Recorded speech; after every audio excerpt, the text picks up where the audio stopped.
नमस्कार, मैं इरशाद अली और आप देख रहे हैं यूपी 76 न्यूज़। खबर हमारी दुनिया तक। जैसा कि आप जानते हैं कि उत्तर प्रदेश का चुनाव अवसर के ऊपर आ चुका है और सारी पार्टियां अपने अपने सक्रिय हो गई हैं और हमारी जनपद फर्रुखाबाद में पूरी तरीके से सारे राजनीतिक दल अपने अपने काम में लग गए हैं। बूथ कमेटियां तैयार हो गई हैं और पूरी एक तरीके से बस ऊपर से आदेश आना और बिगुल फूक जाएगा राजनीति का और चुनाव सर पे आ जाएगा।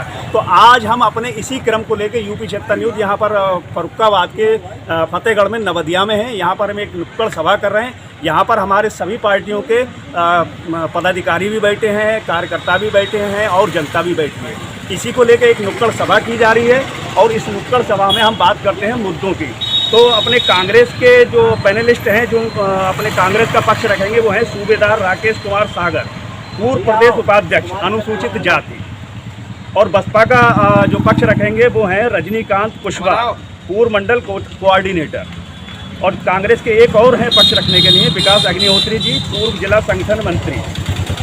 भाजपा का पक्ष रखने के लिए है शशांक शेखर मिश्रा, क्षेत्रीय मंत्री भाजपा युवा मोर्चा। और अपने समाजवादी पार्टी का पक्ष रखने के लिए वरिष्ठ नेता यूनुस अंसारी साहब भी आ चुके हैं। तो आइए सबसे पहले वैसे अभी हमारे शशांक भाई थोड़े बिजी हैं, तो सबसे पहले हम सबसे बड़ी पार्टी जो हमारे देश की सबसे बड़ी पार्टी रही वहीं से शुरू करते हैं, कांग्रेस पार्टी से। तो आप बताइए इलेक्शन को लेकर क्या तैयारी है? कांग्रेस पार्टी का पूरी तैयारी है। कांग्रेस पार्टी राष्ट्रीय पार्टी है और उसके हिसाब से राष्ट्रीय स्तर पर और प्रदेश में हम लोग पूरे प्रदेश में चुनाव लड़ने जा रहे हैं। पूरी 403 विधानसभाओं पर चुनाव लड़ेंगे और पूरी दमखम से चुनाव लड़ेंगे और सरकार बनाएंगे। इसके लिए हमारे पास में सबसे बढ़िया नेता है प्रियंका गांधी और हमारे पास राष्ट्रीय स्तर के नेताओं की कोई कमी नहीं है।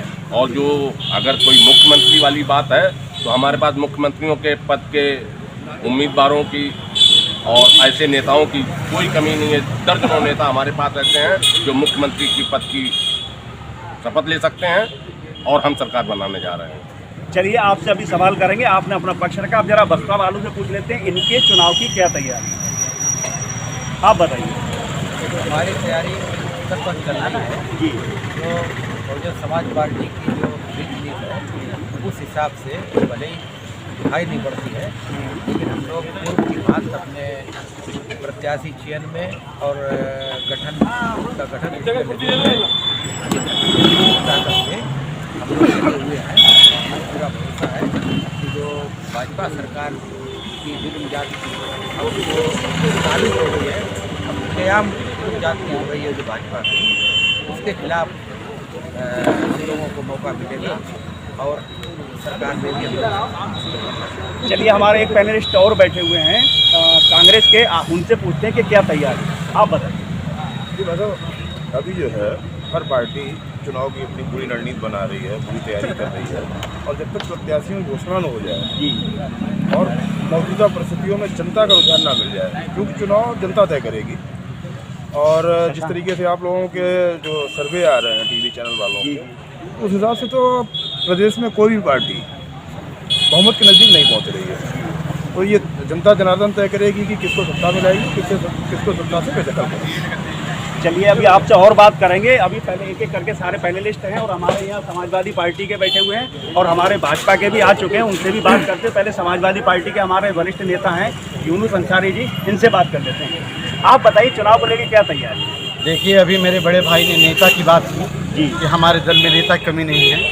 तो आज़ादी के बाद नेता सब सिर्फ हमारे जो राष्ट्रीय अध्यक्ष थे, अब मेरे पार्टी संस्थापक हैं, नेताजी के नाम से मुलायम सिंह, आदरणीय मुलायम सिंह यादव जी को जाना जाता है। तो नेता तो सिर्फ एक आप ही है। और रह गई बात सरकार बनाने की, तो जब इंसान नहीं होता है तो उसकी याद बहुत आती है। अब हमारे नेता आदरणीय अखिलेश भैया की 3.5 लाख रुपए मकान बनाने की योजना, लैपटॉप की योजना, साइकिल की योजना, नौजवानों को 1000 रुपये महीना देने की योजना, और सबसे बड़ी बात जो काश्तकारों के लिए जो 280 रुपये में 50 किलो DAP खाद दिया, आज ये सरकार 45 किलो की बोरी 3000 रुपये में दे रही है और रात के 2 बजे से लाइन लगवा रही है। तो भैया की बहुत याद आ रही है जनता को, उत्तर प्रदेश की जनता को। और उत्तर प्रदेश की जनता वोट की तलवार लेकर चुनाव का इंतजार कर रही है और पूर्ण बहुमत की हमारी सरकार आ रही है। इसमें कोई लाग लपेट नहीं है। हालांकि यहाँ जितने भी दलों के लोग आए हैं तो अपनी अपनी तो कहेंगे ही, लेकिन सच्चाई सिर्फ और सिर्फ यह है, क्योंकि आप चैनल के हैं, आपने तमाम सर्वे किया होगा, मेरी बात में आपको निश्चित रूप से दम और सच्चाई लगेगी। चलिए, अभी इन लोगों ने बातें कर दी, अपनी अपनी बता दी। अब हम बात करते हैं जो सत्ता में हैं, जिनका मेन काम है, जिनके ऊपर सारे इल्ज़ाम उन्हीं के ऊपर आते हैं। तो सबसे पहले उनसे हम पक्ष रखवाते हैं चुनाव को लेके भारतीय जनता पार्टी की क्या तैयारी है। उसके बाद में फिर सिलसिला जारी करेंगे हम अपना सवाल जवाब का। तो आप बताइए, सबसे पहले ये बताइए चुनाव को लेके क्या तैयारी है। भारतीय जनता पार्टी लगातार 5 साल चुनाव की तैयारी करती है। उसका काम ही उसकी चुनाव की तैयारी है। और भारतीय जनता पार्टी की प्रदेश नेतृत्व और केंद्र नेतृत्व की जो सरकार है, दोनों के माध्यम से अभी तक लगभग 138 कल्याणकारी योजनाएं चलाई जा रही हैं, जिनसे समाज का प्रत्येक व्यक्ति जो जिस स्तर पे है उसको कहीं ना कहीं लाभान्वित हुआ है वो। और इसी आधार पर भारतीय जनता पार्टी अपनी चुनाव की तैयारी कर रही है। हम सब लोग लगातार जो पार्टी के कार्य किए गए हैं उन सब से पब्लिक को वाकिफ करा रहे हैं, उनको बता रहे हैं कि क्या क्या काम पार्टी के द्वारा किए जा रहे हैं। और जनता का भी रुख जो है पार्टी के प्रति पॉजिटिव है। तो मुझे लगता है कि हम सब लोग पुनः बहुमत की सरकार बना के प्रदेश नेतृत्व में योगी जी पुनः मुख्यमंत्री। जैसा कि आपने देखा, अभी हमारे भाई ने कहा कि भारतीय जनता पार्टी दोबारा रिटर्न कर रही है, वापस आ रही है। तो इनसे हम अपने स्तर से सवाल जवाब करने से बेहतर है पहले हम जनता से पूछते हैं, जो जनता हमारी बैठी है उनसे पूछते हैं कि वो किस नेता से क्या सवाल है। सबसे पहले हम अपने भाई से पूछते हैं। शर्मा, बोलो। हाँ, आप बताइए क्या नाम आपका? जी, विपिन गुप्ता। विपिन गुप्ता, आप भाजपा से क्या सवाल पूछना चाह रहे हैं? भाजपा से कोई सवाल नहीं है। किससे पूछेंगे? समाजवादी पार्टी से? अभी किसी से कोई सवाल नहीं। कोई सवाल नहीं। चलिए, आप बताइए, आपका क्या नाम? सुधीर यादव। आप किससे सवाल पूछना चाह रहे हैं? सवाल महंगाई का पूछना चाह रहे हैं। सवाल महंगाई का, महंगाई को लेकर सवाल। महंगाई। चलिए, हमारे भाई जो हैं यहाँ बैठे हैं, आओ इधर। हमारे भाई जो हैं, अभी हमारे भाई ने एक सवाल करा है महंगाई को लेके। तो महंगाई को लेके हमारे भाई सवाल पूछना चाह रहे हैं कि आखिर इतनी महंगाई क्यों है? हाँ, मुझे लगता है कि जो वर्तमान में ऐसी कोई महंगाई की दिक्कत नहीं है, क्योंकि परस्पर जो विरोधाभास रहता है लोगों का, जो अन्य पार्टी समर्थक हैं वो महंगाई का मुद्दा उठा सकते हैं। लेकिन आप देखिए, इतिहास में पहली बार ऐसा हुआ है कि जो पेट्रोल और डीजल का भी ये लोग मुद्दा उठाते थे, तो पहली बार ऐसा हुआ कि एक साथ 12 रुपये का मूल्य घटाकर ये दीपावली पे पब्लिक को तोहफा दिया। चलिए, हम मानते हैं कि एक साथ 12 रुपये घटे। जरा ये भी तो बताइए कि एक साथ बढ़े कितने हैं, धीरे धीरे करके कितने बढ़े? जी, ये तो मूल्य बढ़े जरूर हैं धीमे धीमे करके, लेकिन मैं कहूँगा कि अगर पिछली सरकारों की भी बात की जाए तो मूल्य तो लगातार बढ़ते थे। अगर उन सालों में जो लोगों की आय बढ़ी है और जिस हिसाब से पेट्रोल डीजल के रेट बढ़े, अगर आप उसका औसत निकालेंगे तो जो पेट्रोल डीजल के रेट बढ़े हैं वो कम औसत में बढ़े हुए हैं। मतलब एक थोड़ा सा आंकड़ा बता दीजिए कैसे कम? जैसे अगर हम आज से जब 2014 से पहले केंद्र में कांग्रेस की सरकार थी, तो मुझे लगता है कि तब लास्ट जो रहा था वो 80 रुपये रहा था। और आज 8 साल के बाद अगर 95 रुपये पेट्रोल हुआ है तो बहुत बड़ा नहीं हुआ है। क्योंकि आप देखिए, अगर उस ज़माने में जब 13-14 से पहले अगर मजदूर देखते थे, जो लेबर लोगों क्या काम करते थे, उनको 250 रुपये लिया करते थे। आज भाई मजदूर 400 रुपये लिया करते हैं। तो आप अगर देखिएगा तो जो उनकी आय हुई है वो लगभग 1.5 गुनी से ऊपर 2 गुनी लगभग हुई है। और जो पेट्रोल का रेट बढ़ा है वो 80 से 95 रुपए हो गया है। मकसद ऐसा तो है, 20% बढ़ा हुआ मतलब है। ऐसा है कहने का 1.5 गुना आय बढ़ गई और 20% पेट्रोल बढ़ा है, तो कोई महंगा नहीं। चलिए, हम बात करते हैं। भाई साहब का कहना है कि 1.5 गुना आय अगर बढ़ी है तब 20% पेट्रोल बढ़ा, इसमें आपका क्या कहना है? महंगाई इतना चरम पर है, किसान इतना दुखी है कि आज उसका 1000-1200 में धान बिकता है। गेहूं का जो MSP है 1950 रुपये, उसकी जगह पर उसे 12, 13, 14 पे क्या नाम उसे गेहूँ बेचना पड़ रहा है। और हर चीज़ के दाम 3 गुने तक बढ़ चुके हैं। 400 रुपये का सिलेंडर आता था वो आज 1000 रुपये के पार हो गया है। डीजल पेट्रोल 100 के पार है। और ये लोग पता नहीं किस खुशमगजी में हैं, जनता में त्राहिमाम है और ये लोग जनता को बेवकूफ़ बना रहे हैं। मैं आज प्रधानमंत्री ने जो अभी हालिया में जो अभी किसान कानून वापस लिया है और बोला है कि हमारी तपस्या में कमी रह गई है, इनको तपस्या की कमी का 1 साल के बाद पता लगा। मैं ये जानना चाहता हूँ कि 1 साल तक आपने जनता पे इतना अत्याचार किया, लाखों लाख किसानों को जो क्या नाम सड़क पर बैठे हुए हैं, दिल्ली के चारों तरफ बैठे हुए हैं, पूरे देश में हाहाकार है। और हमारे प्रधानमंत्री जी सो रहे थे अभी तक, इनका क्या नाम कृषि मंत्री और इनकी पूरा मंत्रिपरिषद जो है अभी तक गुणगान गा रहा था कि मतलब कानून बहुत अच्छा है। फिर इन्होंने कानून क्यों वापस लिया? क्या ये देशद्रोही नहीं है? अगर कानून अच्छा था तो ये देशद्रोही है, आज वापस लिया। चलिए हम इन्हीं से बात करते हैं। क्या अभी जो भाई ने कहा आपने सुना जी, क्या जवाब देंगे आप? बिल्कुल जवाब देना चाहूँगा कि जो ये किसानों का मुद्दा है, भारतीय जनता पार्टी के शीर्ष नेतृत्व ने माननीय मोदी जी ने किसानों की आय को दोगुनी करने के लिए काम किया है। जो आप एमएसपी का बता रहे हैं, एमएसपी को पहले से बहुत अधिक निर्धारण करने का कार्य किया है। एक जो समस्या रहती थी, लोग कहते थे कि दलाल और बीच के सूदखोर लोग जो पैसा मार जाते थे, अब क्या है कि डीबीटी योजना लागू की गई है। इसके अंतर्गत जो किसान अपनी फसल बेचेगा उसका पैसा डायरेक्ट उनके खाते में जाएगा, बिचौलियों के ऊपर रोकने का काम किया है। और ऐसे ही तमाम योजनाएं जो नई लागू की जा रही थी इस किसान बिल के अंतर्गत, लेकिन क्या था कि कुछ पार्टी के लोगों के द्वारा व्यक्तिगत रूप से इसमें पैसा लगा के, और वो लोग जो किसान है ही नहीं, जब बुआई का कार्य चल रहा था वो किसान है ही नहीं, ऐसे लोग वहाँ पर प्रदर्शन कर रहे थे। लेकिन समाज का माहौल खराब करने का काम किया जा रहा था। तो इस सब को देखते हुए जो है मोदी जी ने इस पर अभी जो है बिल्कुल रोके जाने का लग गया है। अभी हमारे भाई ने बताया कि जो है हम अपने यूनुस भाई से पूछते हैं, समाजवादी का पक्ष जो रख रहे हैं, उनका कहना ये है कि जो किसान वहाँ पर प्रदर्शन कर रहे थे वो किसान नहीं, उनमें कुछ राजनीतिक दल घुसे हुए थे जो ये फसाद कर रहे हैं, बाकी किसान तो नाराज नहीं है। इस पर क्या करें? देखिए, चोरों को सारे नज़र आते हैं चोर। वहाँ 700 लोग दम तोड़ गए। जब 5 राज्यों का चुनाव आया, उन्होंने देखा कि मेरा सुपड़ा साफ हो रहा है, अब क्या करें? क्योंकि दंगा वाली योजना तो फेल हो चुकी है। क्योंकि उत्तर प्रदेश जनता ने यह कर लिया है कि तुम्हें गीता की कसम, हमें कुरान की कसम, हम अपने इरादों में सदा नेक रहेंगे, हम एक थे, हम एक हैं, हम एक रहेंगे। तो दंगा तो अब गई, तो अब करें क्या? तो अब काश्तकारों को थूक के चाटने वाली बात तो थूक के चाटा गया, लेकिन जो 700 लोग जो शहीद हो गए उनका क्या होगा? और दूसरी बात, ये सरकार, ये सिर्फ सरकार अमीरों की है, गरीबों की नहीं। अमीरों का पेट्रोल 80 रुपया, गरीबों का पेट्रोल 110 रुपया। ये सिर्फ सरकार 2 और 3 लोगों के लिए जीती है।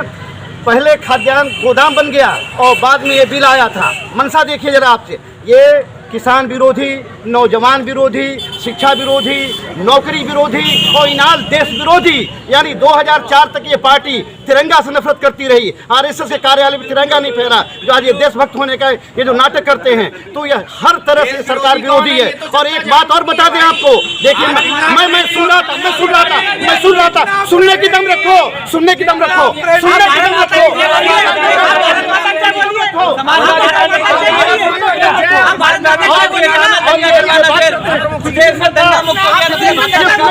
ये अभी मैदान छोड़ के भागेंगे। सरकार 168 रुपया बैरल पेट्रोल खरीदी तो 59 रुपये में बेची, 168 रुपये बैरल खरीदी तो 59 रुपये में बेची, और गैस सिलेंडर 2000 रुपये में खरीदी तो सब्सिडी देके 385 में बेची। और ये जो काना था वो ऐसे ही पढ़े लिखे नौजवानों के बीच में जाता था और कहते हैं कि भाई 35 रुपये तेल लोगे कि 59 रुपया लोगे? तो हमारे जैसे पढ़े लिखे बेवकूफ़ सेंट्रल यूनिवर्सिटियों के 27 यूनिवर्सिटियों में गया और वहाँ पे पढ़े लिखे हमारे जैसे लोगों को बेवकूफ़ बना दिया। हम लोग के साथ 35 रुपये में लेंगे तो हम लोग ने वोट दे दिया और 110 रुपये में दिया, उसने ठेंगा दिखा दिया। सिर्फ झूठ, सिर्फ झूठ और सिर्फ झूठ। सारी भाषाओं में गाली खाने वाला इस लोकतंत्र का पहला प्रधानमंत्री आप हैं, जो हमें खुद कहने में शर्म आती है कि वो मेरे भी प्रधानमंत्री हैं, मेरे देश के प्रधानमंत्री हैं, तो मेरे प्रधानमंत्री हैं, लेकिन देश की सारी भाषाओं में वो वही गाली खाते हैं। महंगाई से तरह से आदमी, गैस सिलेंडर कहाँ है इतनी निकम्मी और इतनी झूठी सरकार अब मुझे नहीं लगता कि मैं अपने जीवन में कभी देखूंगा। इसलिए इन लोगों का जाने का वक्त आ चुका। चलिए थोड़ा सा जरा हम कांग्रेस को भी मौका दें। अभी हमारे युवा भाई जो बैठे हैं, अभी हम सब युवा भाइयों के साथ मजा नहीं आएगा। मैं अभी ये कहना चाहता हूँ, ये झूठ की सरकार, ये झूठ फिर झूठ पर झूठ बोलने वाली सरकार, ये विज्ञापन की सरकार, ये केवल एडवर्टाइजमेंट और झूठा एडवर्टाइजमेंट। मैं आपको बताना चाहता हूँ कि इनका उज्ज्वला जो योजना है, जिस पर इन्होंने अरबों खरबों रुपए विज्ञापन पर खर्च किए हुए हैं और हर पेट्रोल पंप पे नजर आता है। आज आप किसी भी गांव में चले जाओ, आप किसी भी गांव में जाओ, वहाँ उज्ज्वला का स्मारक नजर आते हैं, हर घर में चूल्हे जल रहे हैं। सिलेंडर रखे हुए हैं और ये लोग केवल जनता को बेवकूफ बना रहे हैं। जब 1000 रुपए का सिलेंडर दे रहे हैं और बोलते हैं 200 रुपए का राशन दे रहे हैं। राशन तो 100 रुपए में कांग्रेस पार्टी दे रही, कांग्रेस पार्टी अरे आपको जब आपके जूते पड़े, आपके जब जूते पड़े, आपने जनता को भूखों मार डाला, आपने जनता को भूखों मार डाला जब आपने ये फ्री में राशन देना शुरू किया। कांग्रेस पार्टी अंत्योदय वालों को 30-35 किलो राशन 100 रुपए में, बीपीएल वालों को 50 रुपए में और एपीएल वालों को 150 रुपए में 35 किलो राशन दिया और गारंटी दी जब तक मिलेगा तब तक मिलेगा। आपने उसके लिए भी टाइम लगा दिया कि अब आप वोट लेने के लिए केवल आप माल का राशन देना चाहते हैं। आप वोट लेने के लिए आप वोट की राजनीति करते हो। कांग्रेस ने हमेशा सेवा की राजनीति की और जब कोरोना के दौरान आप सही नहीं नजर आ रहे थे, कोरोना के दौरान में कांग्रेस ने राशन बांटा और सेवा की, बसें लगाई, मजदूरों को आपने पैदल चला के मार डाला। अरे आप लोगों को तो जहन्नुम में जाना चाहिए जहां आपने गरीबों को मार डाला। अरे पैसा खाएंगे आपके मंत्री, हमारे बैसाखी घोटाला भाई बड़ा जोश में आ गए थे। चलिए पहले थोड़ा जनता से हम बात कर लेते हैं। आइए, हमारे भाई एक सवाल पूछना चाह रहे हैं जी, बताइए आप किससे पूछें? मेरा सवाल भारतीय जनता पार्टी के प्रतिनिधि से है जी। जब आपकी सरकार आई थी तो आपके होर्डिंग लगे थे पूरे जिले फरुखाबाद में, जी। पूरे शायद उत्तर प्रदेश में लगे होंगे जी और उसमें लिखा था ना भ्रष्टाचार मुक्त और गड्ढा मुक्त सरकार बनाई गई। तो मैं जानना चाहता हूँ कि हम भी फरुखाबाद में रहते हैं, क्या आपको गड्ढे नहीं दिखाई पड़ रहे हैं? सड़कें जो समाजवादी पार्टी की सरकार में बनी थी आज सड़कें गायब हो चुकी हैं, सिर्फ गड्ढे हैं। ना माने आज आप अपना चैनल लेके जाइए, यहाँ से मोहम्मदाबाद पेवर होते हुए आपको गड्ढे के अलावा सड़क कहीं पे नहीं दिखाई पड़ेगी। मेरा ये सवाल है। हमारे भाई ने एक सवाल किया है कि एक नारा दिया गया था गड्ढा मुक्त सड़क, तो अभी हमारे भाई बता रहे हैं कि मोहम्मदाबाद वाला जो रोड है वो बहुत ही ज़्यादा खराब है। क्या देरी है, क्यों खराब? भाई साहब से पूछ लीजिए कि पहले बताना चाहूँगा कि सबसे पहले जब योगी जी की सरकार बनी थी तो उन्होंने जो नारा दिया था गड्ढा मुक्त, उसको गड्ढा मुक्त करने का पूरे प्रदेश को कार्य किया गया था और वास्तविक में प्रदेश की सारी सड़कें गड्ढा मुक्त हुई थी। एक बात जो जिन्होंने प्रश्न पूछा है वो समाजवादी पार्टी से ताल्लुक़ रखते हैं, उन्होंने ये कहा कि वो सारी सड़कें समाजवादी पार्टी में बनी थी। तो मैं पूछना चाहूँगा कि उन सड़कों की इतनी लाइफ कम थी क्या? वो भ्रष्टाचार के माध्यम से सड़कें बनी थी या रिश्वत लेके और सपा के समर्थित ठेकेदारों को ठेके दिए गए? इसलिए आपने स्वयं इस चीज को माना है कि हमारी सरकार में रोडें बनी थी और 1 साल के बाद वो रोडें सब गड्ढे से हो गई। लेकिन मैं बताना चाहूँगा जो मोहम्मदाबाद रोड की बात है वो रोड NH के अंतर्गत आ रही है और इसके लिए जो है हमारे संबंधित विधायक हैं उन्होंने प्रस्ताव भेजा है और उसमें केंद्र की मंजूरी के बाद जो है वो सड़क जो है पैचिंग का काम शुरू किया जाए। चलिए जरा हमारे थोड़े भाई भाजपा के समर्थक हैं, हमारे भाई युवा, ये जरा ज्यादा जोश में है तो थोड़ा इनसे जरा ये बात कर लेते हैं। मेरा सवाल कांग्रेस के नेता जी से है कि ये दावा कर रहे हैं कि प्रियंका गांधी के उसमें नेतृत्व में हम एक सरकार बनाने जा रहे हैं दोबारा से। जब इनकी सरकार केंद्र में थी तो कोयला घोटाला, 2G स्पेक्ट्रम घोटाला, यहाँ तक कि इनके नेता चिदम्बरम जी जिन्होंने जेल काटी, यहाँ तक कि फरुखाबाद में जाकिर हुसैन ट्रस्ट में विकलांगों के उसमें भी घोटाला हो गया। तो अब इनसे पूछिए सरकार बना के कौन सा घोटाला करना चाहते हैं? जरा अभी तो लिया आपने, क्या कहा होगा बताइए। मैं इनको बताना चाहता हूँ कि कौन सा घोटाला साबित हुआ है। ये केवल झूठे घोटाले, ये केवल झूठा प्रचार करते हैं। और मैं बता रहा हूँ कि राफेल में दुनिया का सबसे बड़ा घोटाला इन्होंने किया, दुनिया का सबसे बड़ा घोटाला। और मैं एक बात और कहना चाहता हूँ कि फरुखाबाद के चारों विधायक, फरुखाबाद का सांसद, जनता इनका मुंह काला करेगी, जनता इनका मुंह काला करने जा रही है। क्योंकि जो ये जो गंगा एक्सप्रेस वे है, जब मायावती ने इसको बनाया था, फरुखाबाद जब होकर के जा रहा था, उन्होंने उसको आपका मुंह काला किया जाए, शाहजहांपुर भेज दिया है। इसलिए जनता लोगों का मुंह काला करेगी। ये वक्त आ गया है, अब आपका समय हो गया है। योगी और मोदी का मुंह काला होने जा रहा है। हार्ट अटैक हुई है। हाँ भाई, जरा हमारे भाई एक सवाल सपा ने हम दोनों सपा नेता जी ने बयान दिया है कि वो पेट्रोल गरीबों को 80 रुपए और गरीबों को 110 रुपए और अमीरों को 80 रुपए। अगर ये कहीं पेट्रोल मिलता हूँ मैं जिंदगी भर इन्हें पेट्रोल दूंगा। चलिए चलिए, ये बात बताइए वो पेट्रोल कह रहे हैं डिबेट में आने से पहले, छोटा भाई है मेरा, ये डिबेट अभी खत्म हो जाएगा, वैसे मेरा छोटा भाई, डिबेट में आने से पहले भाई को मालूम नहीं है कि जो हेलीकॉप्टर और जहाज का जो पेट्रोल आता है वो इस वक्त 80 रुपए और 85 रुपए है। ये पेट्रोल महंगा हो गया है। रह गई सड़कों की बात, तो सड़क तो सिर्फ एक ही आदमी बनवाना जानता है, जो हमारे राष्ट्रीय अध्यक्ष आदरणीय अखिलेश यादव जी हैं। 41 बार जांच बैठी, 41 बार, हाँ, और उसका नकल और जिसका इन्होंने उद्घाटन, वो अभी जो पूर्वांचल एक्सप्रेस है उसकी जमीन हमने खरीद के दे दी, सब कुछ खरीद के हमने दे दिया। ये तो सिर्फ नाम बदलने वाले हैं, पत्थर लगाने वाले हैं, ये काम में विश्वास नहीं करते। कुर्साईगंज से यहाँ पे जो सड़क आई है, हेमा मालिनी गाल से भी ज्यादा आज भी चिकनी है। जो इन लोगों ने जो ऐसे जो पोत दिया, हाँ, वो बस वो धरा के धरा रह गया। काम तो रोड बनाना हम लोग जानते हैं, विकास करना हम लोग जानते हैं, ये तो सिर्फ घोषणा करना जानते हैं। ये कुछ भी, और डिबेट में आते हैं तो ये आपको आज एक बात बता दें, बगैर पूछे बता दें कि परिवारवाद की जो बात आती है, हमारे यहाँ परिवारवाद है ही नहीं। परिवारवाद तो इनके यहाँ है, पर पोता तक उतर गया राजनीति में, पर पोता तक आदरणीय स्वर्गीय कल्याण सिंह का पोता तक आ गया, पोता तक। और 189 बीजेपी के खानदान के लोग राजनीति कर रहे हैं, सांसद विधायक हैं। हमारे यहाँ तो 4 से 8 हैं। ये इनको कोई जानकारी नहीं है, ये सिर्फ ये चाहते हैं कि हो करके और सच्ची आवाज को दबा दें। अब सच्ची आवाज दबने वाली नहीं। चलिए एक मिनट, हमारे जो है युवा साथी बहुत जोश में है, उनके पास भी हम आएंगे। और इधर समाजवादी हमारे रजत भाई भी बैठे हैं। जरा बसपा से बहुत देर से बात नहीं हुई, जरा बसपा वालों से बात कर लेते हैं कि ये अभी आप देख तो रहे होंगे कि सब क्या हो रहा था। ये अभी हमारे भाजपा के हैं, इन्होंने कहा महंगाई है ही नहीं। हिमाचल प्रदेश में बहुत बड़ा काम हुआ कि इनकी हार की शुरुआत हो गई।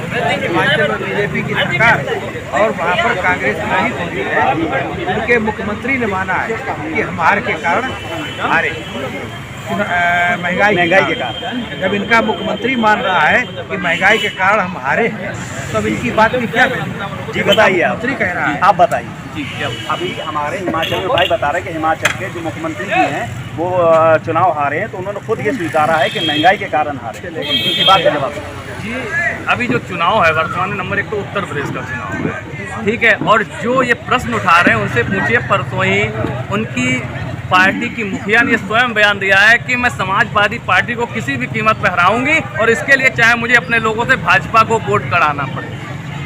बहुत बढ़िया बात। क्या कह रहे हैं? ये जानकारी नहीं है, न्यूज़पेपर गलत छापते हैं, इनकी शुरुआत न्यूज़पेपर गलत छापते हैं, मुझे जानकारी नहीं है। वो तो मीडिया गलत है। राकेश टिकैत का पूरा हिंदुस्तान उनका ऋणी है कि उन्होंने इनके करकटों से हम किसानों की बर्बादी, बदहाली, मौत और सत्यानाश से राकेश टिकैत ने बचा लिया। अगर वो ना होते तो इनकी ये प्लानिंग थी बीजेपी की कि ये किसान को आगामी आने वाले समय में बिल्कुल बर्बाद करके रखें। बहन जी का तो आदेश है कि बसपा वाला कैंडिडेट कोई डिबेट में ही ना जाए। पहली बात तो आप आकर ही गए। ये लोग घोटाले की बात कर रहे हैं, हमें आपको सबको मालूम है, इतिहास गवाह है कि तमाम दुनिया में जो घोटालेबाज हुए हैं वो फांसी तक चढ़े हैं।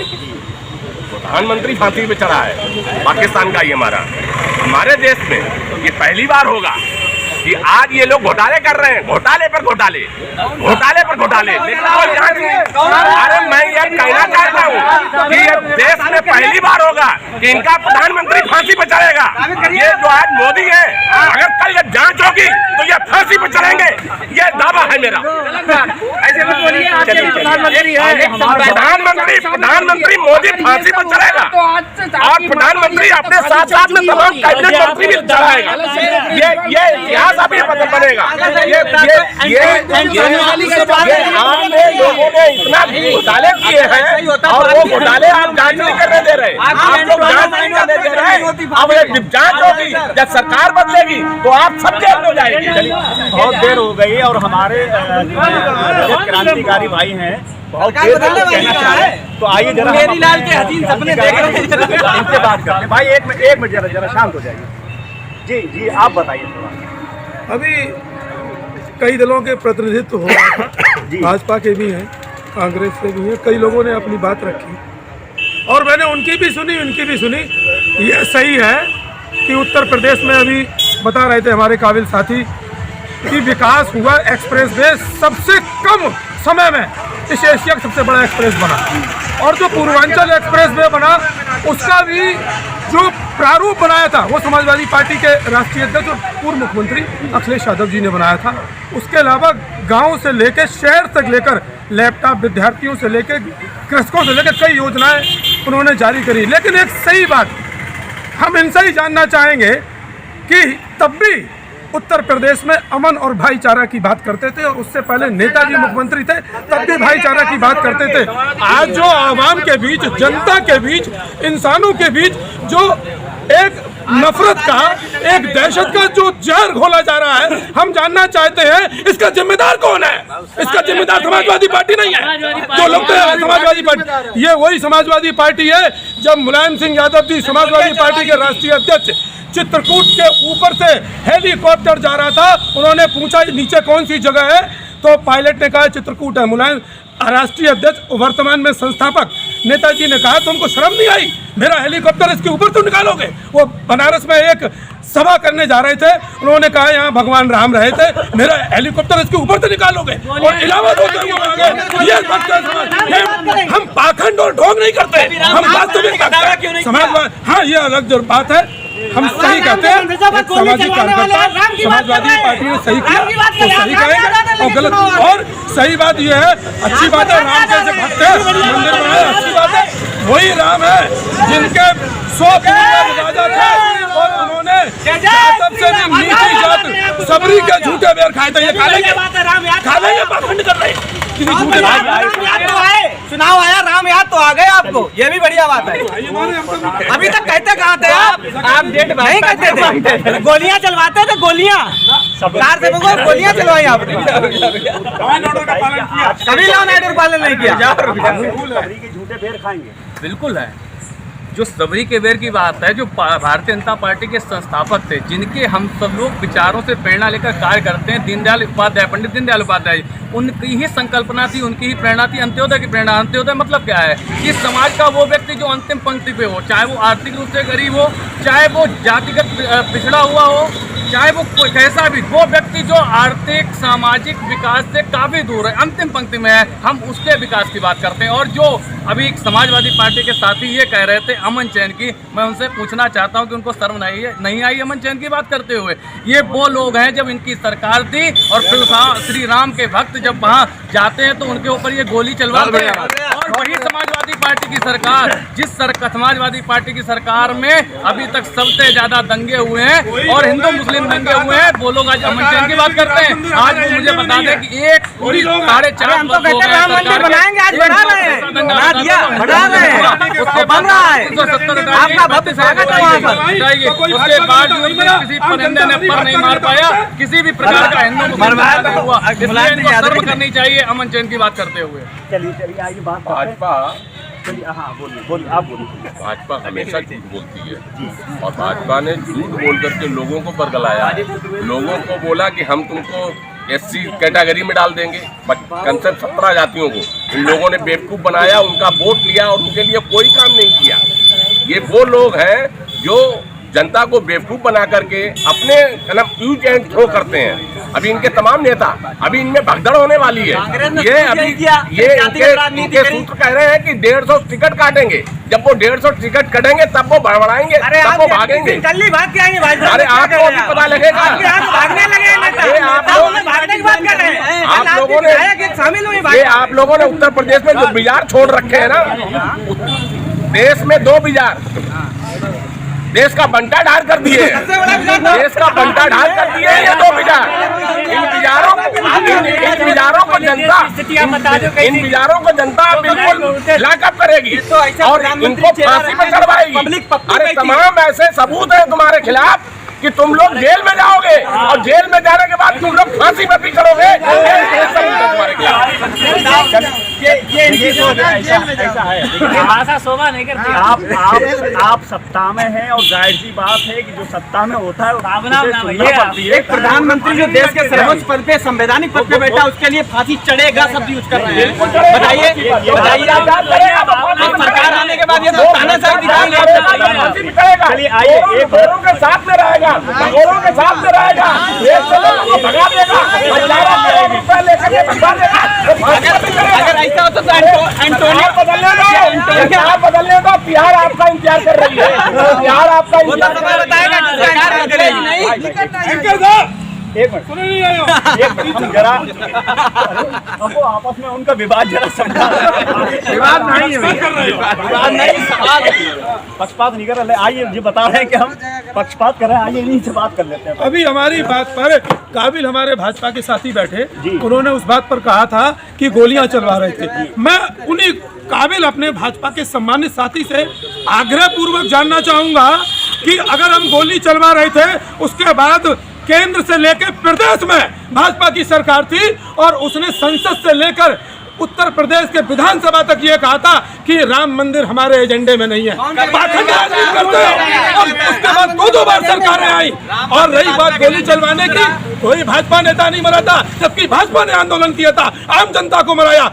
उनका मकसद सिर्फ ये था कि देश में और प्रदेश में अस्थिरता पैदा करना, और समाजवादी पार्टी कभी अस्थिरता पैदा नहीं होने देगी, सरकार में हो या ना हो।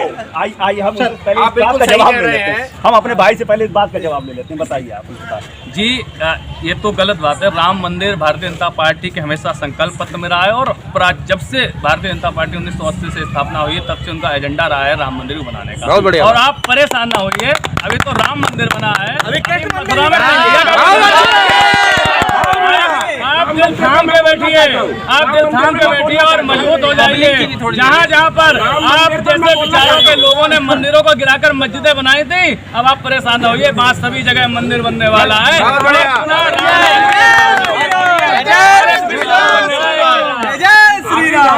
चलिए जरा हम करना चाहता हूँ। अभी हम उधर हमारे भाई बैठे, ये भाई हमारे बड़े जोश में है, इन भाइयों से थोड़ी सी बात कर लेते हैं। हाँ बताइए आप क्या कह रहे हैं। देखिए ऐसा है, जो इनके पास अभी तक एक मुद्दा था, ये भाजपा से हमेशा राम मंदिर की डेट पूछते थे कि राम मंदिर किस डेट में बनेगा। अब जब वो भाजपा के द्वारा जो संकल्प पत्र में उसके हमेशा से रहा राम मंदिर, उसकी माननीय सुप्रीम कोर्ट द्वारा जब डेट आ चुकी, मंदिर निर्माण भी शुरू हो गया है, तो बन गया, तो इनके पास से वो मुद्दा हो गया है खत्म। अब ये कह रहे हैं कि राम हमारे भी हैं, तो राम इनके थे, तो डेट भाजपा से क्यों मांगते थे अभी तक? मेरा सवाल इनसे है। मैं राम मंदिर पे इनको दंगा करना चाहता हूँ। मैं राम मंदिर की बात कहना चाहता हूँ कि ये दोगले लोग उनका कहना ये है कि राम मंदिर में हमेशा ये पूछ रहे थे कि राम मंदिर की डेट बताओ, बनाएंगे कब। तो भाई ये कह रहे हैं कि राम मंदिर बन गया। हाँ, मैं वो बताना चाहता हूँ कि ये लोग राम मंदिर का पेटेंट करा लिए अपने नाम। राम मंदिर का सबसे पहले शिलान्यास राजीव गांधी ने किया। राजीव गांधी ने ताला खोला, राजीव गांधी ने पूजा शुरू कराई, राजीव गांधी ने शिलान्यास किया, और तब ये लोग विरोध कर रहे थे क्योंकि इनके हिसाब से नहीं हो रहा था काम। दूसरी बात, इनका राम मंदिर में क्या योगदान है? ये दोगले लोग हैं, ये बोल रहे थे कि हमारा राम मंदिर सुन लो पहले दोगलो, पहले सुन लो। आप लोगों ने बोला नहीं हमारा राम मंदिर से कोई मतलब नहीं, सुप्रीम कोर्ट ने फैसला दिया है। सुप्रीम कोर्ट ने कहा है, सुप्रीम कोर्ट का फैसला आप कैसे हो? लेने को कोई हक नहीं है। राम मंदिर सबका है और राम सबके हैं, आपका पेटेंट नहीं है उस पर। देखिए जो हमारी जो डिबेट चल रही थी वो थोड़ा मुद्दे से भटक रही है, उसे हम फिर लाइन पे लेके आते हैं कि ऐसा है कि मंदिर तो बन गया और मंदिर से अब कोई लेना देना नहीं। अब हम बात करते हैं अपने फर्रुखाबाद के विकास की, यहाँ की नीतियों की। ऐसी कौन सी पार्टी है जो हमारे फर्रुखाबाद में बहुत सी ऐसी चीज़ें, मतलब हमारे फर्रुखाबाद में फैक्ट्री नहीं है, कौन सी ऐसी पार्टी है, कौन सा ऐसा नेता है, कौन सा ऐसा विधायक या सांसद है जो सत्ता में आने के बाद हमारे फर्रुखाबाद के प्रोग्रेस के लिए बात करेगा। तो आइए कुछ जरा बात कर लेते हैं। इधर हमारे भाई बहुत देर से बैठे हैं, इनके कुछ सवाल हैं, जरा इनसे पूछ लेते हैं कि फरुखाबाद के विकास को पहले एक बात का जवाब देना चाहूँ उसके बारे में। चलिए भाई पे जरा जवाब दे दीजिए। कांग्रेस के नेताजी अभी बार बार अपनी भाषा शैली से अपनी पार्टी के विचारधारा को स्पष्ट कर रहे थे, दोगला दोगला दोगला बोल रहे थे। मैं इनको बताना चाहूंगी कि दोगला वो होता है जिसका माता कोई और हो, पिता कोई और हो। बहुत अच्छी बात हमारे देश में और इनके पिता के हमारे आप लोग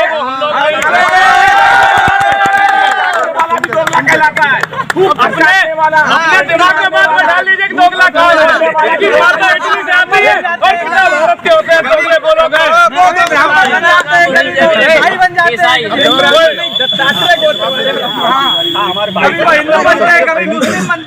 अभी जो महंगाई की बात हो रही थी, पेट्रोल पे बात हुई, समाजवादी पार्टी के जो प्रतिनिधि यहाँ मौजूद हैं, उन्होंने कांग्रेस की बात की कि 2014 में जो कच्चा क्रूड ऑयल है उसके क्या रेट थे प्रति बैरल, 156 रुपये बता रहे थे।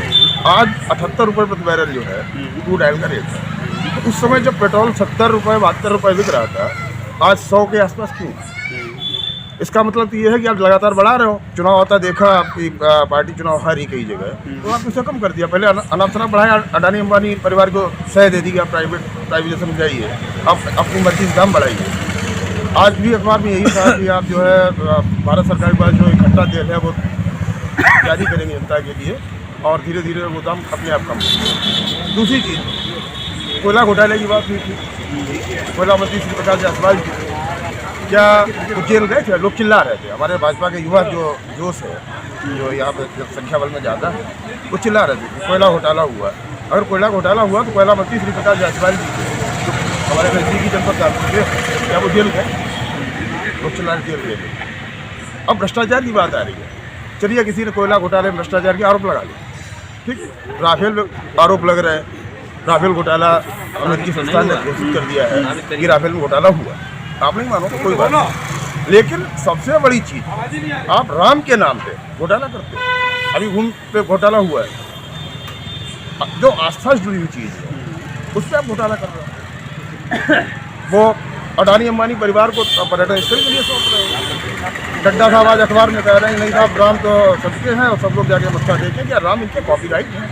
राम सिर्फ भारतीय जनता पार्टी के लोगों के हैं या पूरे प्रदेश के, पूरे देश के? तो आप लोग एजेंडे में शामिल कर लेते हैं ना अपने राम। ये क्यों नहीं कहा कि हम बनवाएंगे राम मंदिर? आपके पार्टी के नेता कपिल सिब्बल वहाँ सुप्रीम कोर्ट में केस लड़ते हैं, देखिए राम मंदिर ना बने, और आप कैसे राम कॉपीराइट नहीं है, राम आपके हैं क्या? मेरी बात अभी कुछ प्रश्न है, अभी आप उसमें जवाब दे ऐसा है, श्री राम जो है वो पूरे भारत के नहीं मंदिर बनी है। फरुखाबाद की बात है। अभी जैसे भाजपा के प्रतिनिधि और साथीगण मंदिर की बात कर रहे, आस्था की बात कर रहे थे, फतेहगढ़ भोलेपुर के बीच में 2 प्राचीन मंदिर तोड़ दिए गए। शिव मंदिर, एक शिव मंदिर जिसे जड़ से ही समाप्त कर दिया गया। मैं जानना चाहता हूँ तभी लोग कहाँ था इनका प्रेम, इनकी भक्ति उस समय कहाँ चली गई थी? हनुमान मंदिर इतना प्राचीन है, उसकी आधी दीवारें तोड़ के उसे आधा कर दिया गया। मैं जानना चाहता हूँ इनकी आस्था, इनका प्रेम, इनकी भक्ति उस समय कहाँ गायब हो गई थी? ये मेरा सवाल है, आप जरा जानकारी करिए। चलिए आइए, अभी हमारे भाई फरुखाबाद के बता रहे हैं कि फरुखाबाद में अपने यहाँ पर शिव मंदिर था बहुत पुराना, जो मालूम है भोलेपुर में था, उसे तोड़ दिया गया, तब भक्ति कहानी थी, ये उनका कहना है। किस जो ओवर ब्रिज बना है इसके अंतर्गत? जी हाँ, इसके अंतर्गत देखिए, हम आस्था के द्योतक हैं और हम सब लोग विकास की गति को, जब योगी जी जो हमारे सबसे मुख्यमंत्री हैं, उन्होंने अपने गोरक्ष मंदिर से लगी हुई 100 से ज़्यादा दुकानों को तोड़वा दिया, तो अगर विकास के अंतर्गत, क्योंकि कहते हैं कि जनता के हर व्यक्ति के हृदय में भगवान बसता है, तो अगर जनता का कल्याण हो रहा था जिसके माध्यम से जो विकास होगा, तो उसके अंतर्गत अगर शिव मंदिर आया है तो उसको हटाया गया है, तो ये मुझे नहीं लगता है कि कहीं पर गलत हुआ है उसका, कहीं दूसरी जगह आस्था की बात कर रहे हैं।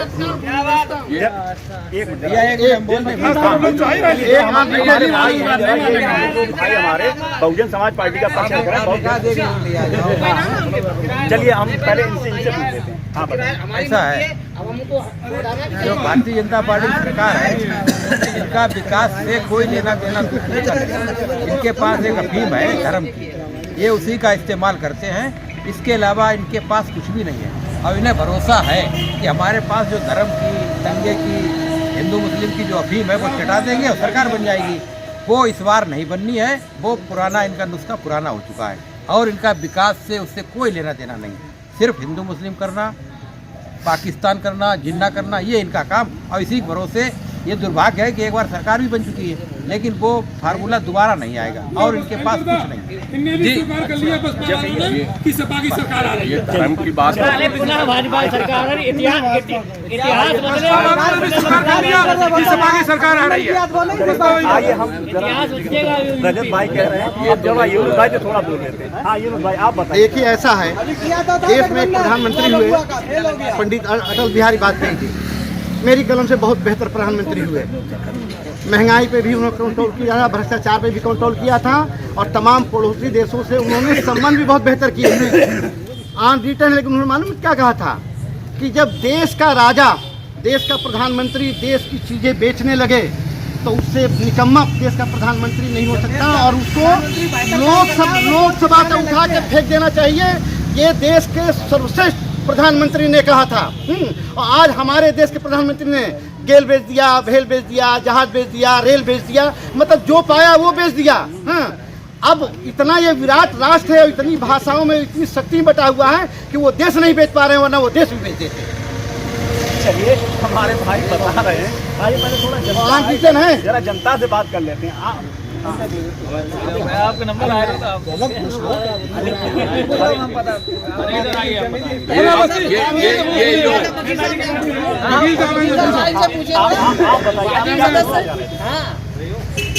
आज मंदिर ये सब लोग मोटे लोग हैं, हिंदू और मुस्लिम मंदिर इसके अलावा इनके पास कोई विकल्प नहीं।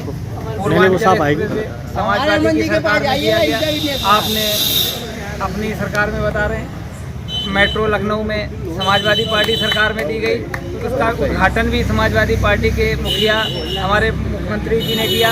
आप केवल उद्घाटन करना जानते हैं, इसके अलावा आपके पास कोई नहीं।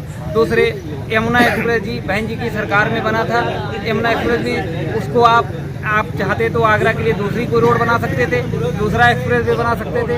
आप कह रहे हैं अटल बिहारी वाजपेयी के नाम पे उसका नाम यमुना एक्सप्रेस वे की बजाय अटल बिहारी वाजपेयी एक्सप्रेस वे करना। यमुना जी से बड़े अटल बिहारी वाजपेयी जी नहीं थे। यमुना जी हिंदू धर्म की सारे धर्म की आस्था के प्रतीक हैं। गंगा एक्सप्रेस वे, गंगा जी की सफाई के लिए आप देखिए जाके खटिया घाट में कहाँ गंगा जी साफ हुई। गंगा जी पे आज भी उतना ही प्रदूषण है, उतना ही गंदगी फैली हुई है। आप ये बताइए सवाल क्या पूछना चाह रहे हैं? उधर भाजपा के पैनलिस्ट बैठे हैं, आप उनसे क्या सवाल पूछना चाह रहे हैं? उनसे फरकाबाद के विकास के ऊपर फरकाबाद जब ये आए थे, ये कह रहे थे कि मैं महंगाई को कम कर देंगे, सिलेंडर सर पे रख के चिल्लाते थे। आज सिलेंडर की कीमत 1000 रुपये हो गई, पेट्रोल 100 पार कर गया, पेट्रोल डीजल 100 पहुँच गया। इसके लिए उन्होंने ये महंगाई के ऊपर उन्होंने ये जवाब दिया था कि अगर महंगाई बढ़ी है तो इनकम भी तो बढ़ी है। कहाँ इनकम बढ़ी है बताएं आप? कौन सी बता रहे? किसान बेहाल है इस समय, किसान दर की भूखों मर रहा है। कहाँ इनकम बढ़ी है बताइए आप कह रहे थे कि किसान की इनकम हम दोगुनी कर देंगे, कहाँ दोगुनी हुई? उसकी तो जो थी वो भी खत्म हो गई। चलिए समय भी बहुत हो चुका है और सर्दी भी बढ़ती जा रही है और हमें थोड़ा सा है तो हम एक एक करके थोड़ा सा भाइयों से अपने जरा थोड़ा एक एक बात और कर लेते हैं, उसके बाद हम अपने कार्यक्रम को समापन की ओर ले जाते हैं। तो आइए हम सबसे पहले इधर से शुरू करते हैं अपने रजत भाई से, उधर से आखिर तक बात करते चले। जी रजत भाई, कार्यक्रम समापन की ओर ले जा रहे हैं, आप लास्ट में क्या कहना चाहेंगे? सिर्फ इतना ही कहना चाहेंगे, उत्तर प्रदेश में विकास को छोड़कर सत्ता के लोग नफरत का जहर बोले जा रहे हैं और इसका जिम्मेदार समाजवादी पार्टी नहीं है। और वर्तमान में उत्तर प्रदेश की जनता कोरोना से लेकर महंगाई से लेकर तमाम ऐसे सरकार के प्रशासन के इतना दुराचार, इतना अत्याचार हुआ है। मेरी हो सकता कि अमृत बोल रहे हो, लेकिन 2022 में फैसला समाजवादी पार्टी का होने जा रहा है। इंतजार करो, समाजवादी पार्टी सरकार बनाने जा रही है। आइए अब हम हमारे समाजवादी पार्टी के जो भाई हैं, जो वरिष्ठ नेता हैं, और हम इनसे थोड़ी सी बात करते कार्यक्रम को समापन की ओर ऐसे ही करते, लास्ट में भाजपा से कुछ 2 बातें करके और कार्यक्रम समापन की ओर ले जाते। आप बताइए। विकास का नाम श्री अखिलेश यादव है विकास का नाम सिर्फ अखिलेश यादव और फिर विकास आ रहा है। 2022 में हमारा विकास आ रहा है, हमारा राष्ट्रीय अध्यक्ष आ रहा है, देश के नौजवानों का धड़कन आ रहा है, जिसका नाम है अखिलेश यादव और अखिलेश यादव। आप बताइए। मैं एक सवाल तो पहले इन लोगों से करना चाहता हूँ, ये बताइए आप देश बेचने वाले देशभक्त कैसे हो सकते हैं? सरकारी संपत्तियां जो जिसपे लिखा होता है हर जगह कि ये आपकी संपत्ति है, इसकी सुरक्षा करना आपका दायित्व है, वो संपत्ति हमारी हिस्सेदारी थी उसमें, ये हमसे बिना पूछे इन लोगों ने जो बेच दी है, आम जनता का खून पसीने की मेहनत इन्होंने अपने चंद दोस्तों को बेच दी है, कौड़ियों में दे दी है। तो ये देशभक्त कैसे है? क्या यही राष्ट्रभक्ति है? दूसरी बात मैं ये कहना चाहता हूँ, अब सरकार बनाने की बात कांग्रेस पार्टी और प्रियंका गांधी के नेतृत्व में सरकार बनाएगी उत्तर प्रदेश में। हमने और कांग्रेस पार्टी ने महिलाओं के लिए 40% टिकट की बात की है, हिस्सेदारी देने की बात की है, लड़कियों के लिए स्कूटी और स्मार्टफोन की बात की है, किसान का फसल 2500 में हम गेहूं खरीदेंगे। आप लोगों ने क्या किया? हम 2500 में दाम खरीदेंगे और हम छत्तीसगढ़ में खरीद रहे हैं, 10 लाख तक का हम लोग इलाज मुफ्त करेंगे। और आप लोगों ने सारी संपत्तियां, सारे अस्पताल बर्बाद कर दिए। हम दोबारा इसको खड़ा करेंगे और उत्तर प्रदेश की जनता को विकास के रास्ते पर दौड़ाएंगे। ये हमारी पार्टी का कर्तव्य है और ये हमारी पार्टी का जनता से वादा है। हम 403 सीटों पे चुनाव लड़ने जा रहे हैं और सरकार बनाने जा रहे हैं। देखिए, सपा भी अपनी सरकार बनाने जा रही है, 403 सीटों पे बनाने जा रही है। और अब हम बात करते हैं बसपा क्या करने जा रही है। बसपा के पास एक बहुत बड़ी बात है, इसके मामले में बसपा का कोई जोड़ नहीं है। और ये राष्ट्रीयता की बात करते हैं, इनका राष्ट्रीयता से कोई लेना देना नहीं। इनके आरएसएस के कार्यालय इन्होंने पहले कभी तिरंगा फहराया ही नहीं, पूरे कुटुंबे में किसी ने ये भगवा ध्वज फहराते। आज भी संघ कार्यालयों पर तिरंगा नहीं फहराया जाता। इनका तिरंगा से, राष्ट्रीयता से इनका कोई लेना देना नहीं। लेकिन ये गुमराह करके अब सबसे ज़्यादा राष्ट्रीयता की बात यही करते हैं। क्यों करते हैं? कि इन्हें एहसास है कि हमने कभी राष्ट्रीय हम रहे नहीं, चाहे अंग्रेजों की लड़ाई हो, किसी की हो, इन्होंने कभी भी हिंदुस्तान का, राष्ट्र का साथ नहीं दिया। हमेशा देश के जो नुकसान करने वाले हैं उनका साथ दिया। उसका सबूत है इन्हें आज भी आरएसएस कार्यालय में कभी तिरंगा नहीं आपको दिखाई पड़ेगा, क्योंकि इनका तिरंगा से, राष्ट्रीयता से कोई नाता नहीं। आप ये बताइए, उसी आरएसएस के प्रमुख ने आपकी बहन जी का जब गेस्ट हाउस कांड हुआ था तो उनकी इज्जत उन्हीं ने बचाई। उसी आरएसएस के संगीत ने कहा बसपा की पूरी तैयारी है और इनकी जो जुल्म जाती है, इनकी विफलताएं हैं, इसका लाभ बसपा को मिलेगा और बसपा सरकार। बसपा भी एंड में सरकार ही बनाने जा रही है। आप कुछ बोलना चाहेंगे? जैसा हमारे बसपा के साथी ने लिखा है, भारतीय जनता पार्टी का आज़ादी की लड़ाई में कोई अगर योगदान हो, और हमारे भाजपा के इतने युवा नेता यहाँ बैठे हुए हैं, अगर वो जवाब दे देंगे भाजपा के किसी नेता द्वारा आज़ादी की लड़ाई में कोई योगदान किया गया। हाँ, मौजूदा संबंध जरूर है, करना राधावत जी आगे बहुत बड़ी आज़ादी लड़ाई में उनका योगदान रहा है, रोल मॉडल है उनकी आज़ादी लड़ाई। अच्छा, अब रही बात चुनाव में किसी भी बात है, 1947 में देश की क्या दशा थी, खाद्यान्न की क्या व्यवस्था थी, देशों से गेहूँ आता था और सारी चीज़ें कहाँ थी, ना कोई धंधा था, ना कोई हवाई यात्रा का कोई था, ना रेल था, सारी चीज़ें कांग्रेस की। औरंगाबाद में अभी जो कांग्रेस की टीम है उन्होंने ही औरंगाबाद को विकास के पथ देते गए हैं, चाहे वो टीवी टावर हो, नेहरू स्टेडियम हो, जिसका नाम बदल दिया गया, ममता द्विवेदी स्टेडियम कर दिया गया है, या रेलवे हो, ट्रेनें हो, जो भी है कांग्रेस नेताओं को देना है। इससे पहले इनके यहाँ साक्षी महाराज गुरुद्वारा सांसद रहे हैं, मुकेश राजपूत जी सांसद रहे हैं और भाजपा से कई बार विधायक भी यहाँ रहे, लेकिन उनका कोई योगदान जनता ने देखा नहीं और जनता सब जानती है, ये पब्लिक है, सब जानती है कांग्रेस ने क्या किया, भाजपा ने क्या किया, कांग्रेस के प्रतिनिधियों ने क्या किया और भाजपा के प्रतिनिधियों ने क्या किया है। या समाजवादी के भी प्रतिनिधि है, उन्होंने यहाँ दूसरा विकास किया है, ये जनता को तो अब आइए, कार्यक्रम बिल्कुल समापन की ओर आ चुका है और अब हम लास्ट में हैं, जो सत्ता में हैं भारतीय जनता पार्टी के, जो पक्ष रखने के लिए यहाँ बैठे हैं, और इन्हीं के आखिरी बात कहने के बाद में हम अपने कार्यक्रम को बिल्कुल समाप्त कर देंगे और फिर कहीं हाजिर होंगे। तो पहले चलिए आप इनसे बात कर लेते हैं। आप बताइए, सपा भी सरकार बनाने जा रही है, कांग्रेस की सरकार बनाने जा रही है, बसपा भी सरकार बनाने जा रही है, फिर आप क्या करने जा रहे हैं? मैं डिबेट का अंतिम चरण है, मैं एक एक करके सबको लेना चाहूँगा। समाजवादी पार्टी की सरकार, पूर्व में प्रदेश में समाजवादी पार्टी की सरकार थी, वो सिर्फ और सिर्फ बलात्कारों की सरकार थी, जिसने बलात्कार में एवरेज बनाया, कुंडई में जमीन घेरने में एवरेज बनाया, और जिस पार्टी के मुखिया स्वयं कहते थे बलात्कार हो जाने पे कि लड़के हैं वो बहक जाएंगे, ऐसे लोग क्या सरकार बनाएंगे। उसके बाद कांग्रेस के नेताजी, उनको मैं बताना चाहूंगा कि भ्रष्टाचार की सरकार, और जो बार बार वो दोगले कह रहे थे तो कि माता कहीं की पिता कहीं का, और अपने दामाद को करोड़ों अरबों रुपए की जमीन रॉबर्ट वाड्रा को लिखने वाले कांग्रेसी ये सरकार बनाएंगे। और बहुजन समाजवादी पार्टी के नेताजी वो बार बार सरकार बनाने की बात कह रहे हैं, उनसे पूछिए कि आपकी बहन जी, आपकी पार्टी के मुखिया, जिन्होंने अपना, कहते हैं व्यक्ति का सम्मान सबसे बड़ा होता है, जिन्होंने अपने सम्मान को बेच दिया, उन्होंने अपना केस वापस ले लिया गेस्ट हाउस कांड में, जब उनकी इज्जत लूटी जा रही थी, उस सम्मान को वो छोड़ के उन्होंने, जो उनके मुकदमा दर्ज हुआ था ऐसे आरोपियों के ऊपर, उनसे मुकदमा वापस ले लिया। और सपा, कांग्रेस, बसपा तीनों ने मिला के ठगबंधन बनाया, तीनों ने जोर लगाया, और क्या हुआ? अंतिम विजय राष्ट्रीयता की हुई, भारतीय जनता पार्टी की हुई। और मैं कहना चाहता हूँ, मोदी और योगी जी की जो 138 कल्याणकारी योजना है, शौचालय योजना, स्वनिधि योजना, किसान सम्मान निधि योजना, ऐसी तमाम योजनाएं, उज्ज्वला योजना, गैस योजना, प्रधानमंत्री आवास योजना, ऐसी तमाम कल्याणकारी योजनाएं हैं। आयुष्मान कार्ड की योजना दी गई है, गरीबों को 5 लाख रुपए तक इलाज के लिए पैसा दिया गया है। इन तमाम 138 कल्याणकारी योजनाओं के माध्यम से, देश के राष्ट्रवाद के माध्यम से, और विश्व में भारतीय जनता पार्टी का परचम लहर रहा है, और हिंदुत्व की सदी है। ये हिंदुत्व सारे विश्व में फैलने वाला है, हिंदुत्व का झंडा सारे विश्व में फहरेगा, और भारतीय जनता पार्टी सरकार बनाकर भारत को पुनः विश्वगुरु बनाने के लिए अग्रसर करने वाली एकमात्र पार्टी है। तो भारत में विश्वगुरु बनाने के लिए सारा राष्ट्र और राष्ट्र के निवासी भारतीय जनता पार्टी को वोट करके इस बार पुनः उत्तर प्रदेश में भारतीय जनता पार्टी की पूर्ण बहुमत की सरकार बनाएगी।